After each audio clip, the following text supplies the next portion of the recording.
All right, we are on the last low budget Krampus film. This is Krampus Origins. Ironically, and I wasn't doing this on purpose, I watched them in order of release. So it started with The Christmas Devil, which was my least favorite, just throwing that out there. Uh, Released in 2014. And then we had, or was it 2014? Yes. And then Reckoning in 2015, Unleashed in 2016, and now this one, which was released in 2018. Like I said, I didn't. Usually, I watch films in order like that because I want to, but with these, I just picked at name and I happened to watch them in order, which none of them relate to each other. None of them have anything in common other than two of them being the same director and two of them having the same actress in them, but being from different directors. This one and Krampus: The Reckoning had the same girl in it. I think it's I'm blanking on her name now, but she plays Henrietta in this one, and she plays Zoe in Krampus: The Reckoning. Now, another thing with this film, this okay, I gave this one, The Reckoning, and Unleashed 1.5 out of 5 stars, like all three of them. But with my rating system, I usually rate films 0 to 100. So 1.5 stars to me represents between 25 out of 100 and 34 out of 100. So although all three of them are 1.5 stars, they're all in between 25 and 34 out of 100. This one I liked the best out of the four, not gonna lie. And what's funny about that is that I'm not the biggest fan of period pieces. And this is a period piece that takes place in 1918, technically the beginning of 1919, because it starts in December of 1918 and then flashes forward 3 weeks later, which would be approximately January 8th, 2019, Jesus, 1919, according to timeline and whatnot. The whole story after the intro, which takes place just before Christmas during war of 1918. Germans battling somewhere in France, if I'm not mistaken, but a bunch of American soldiers are there, and one of them discovers a book, which obviously channels the spirit of Krampus, and he ends up finding this book, and then it flashes to the title cards, and then it goes into 3 weeks after that. And the film from there takes place in an orphanage in, I guess, 1919. And you have this woman named Miss Josephine, who happens to be the wife or either the wife or the girlfriend, I'm guessing wife. Yes, because it's Mrs. Josephine, so she's married.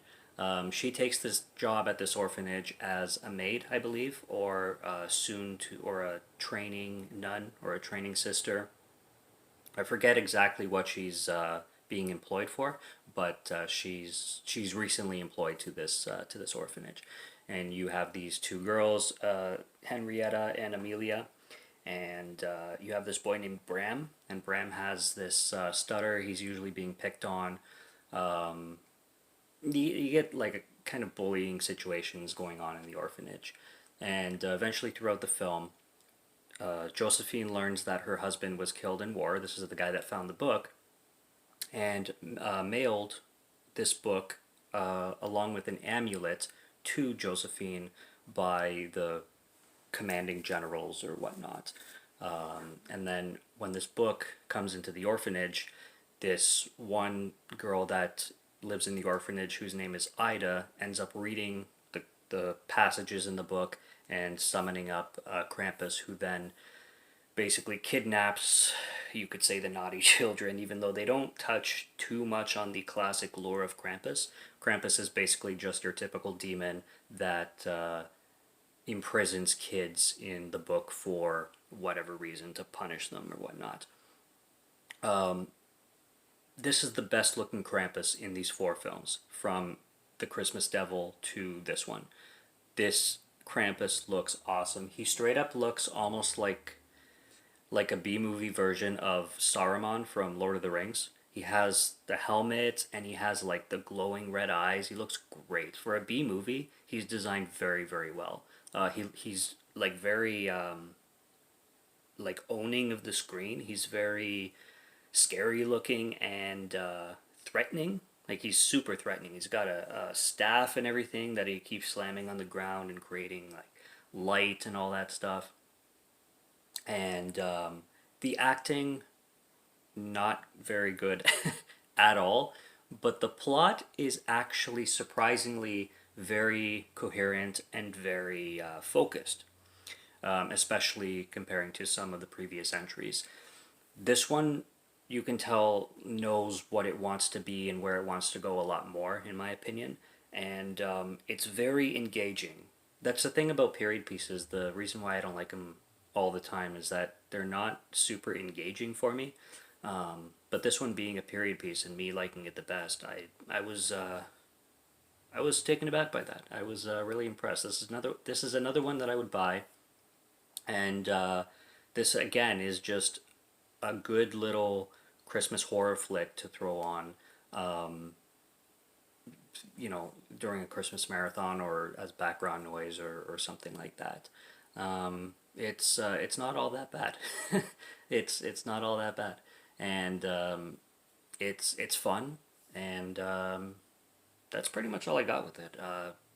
Like I said, there's not the story is pretty straightforward, so there's not much to talk about in that sense, and it's cheesy at times, of course, but there's a lot of laughs to be had, and there's a lot of entertainment to be had for what it is, and it knows what it's doing, and it delivers it well. So that's pretty much. Oh, there's a drunk priest in it too, who's drunk sometimes and sober other times. His character is really up in the air, but there's this scene where he's supposed to be giving not a sermon, but he's talking about events and things that have been going on in the orphanage, and he's supposed to deliver it to these children, and he's absolutely wasted. He can't even stand up. I swear this guy has never been drunk in his life or been around anybody who's ever been drunk in his life, because this guy is not very good at acting convincingly drunk. He's I don't know, you have to see this guy's performance to believe it. It's just one of those.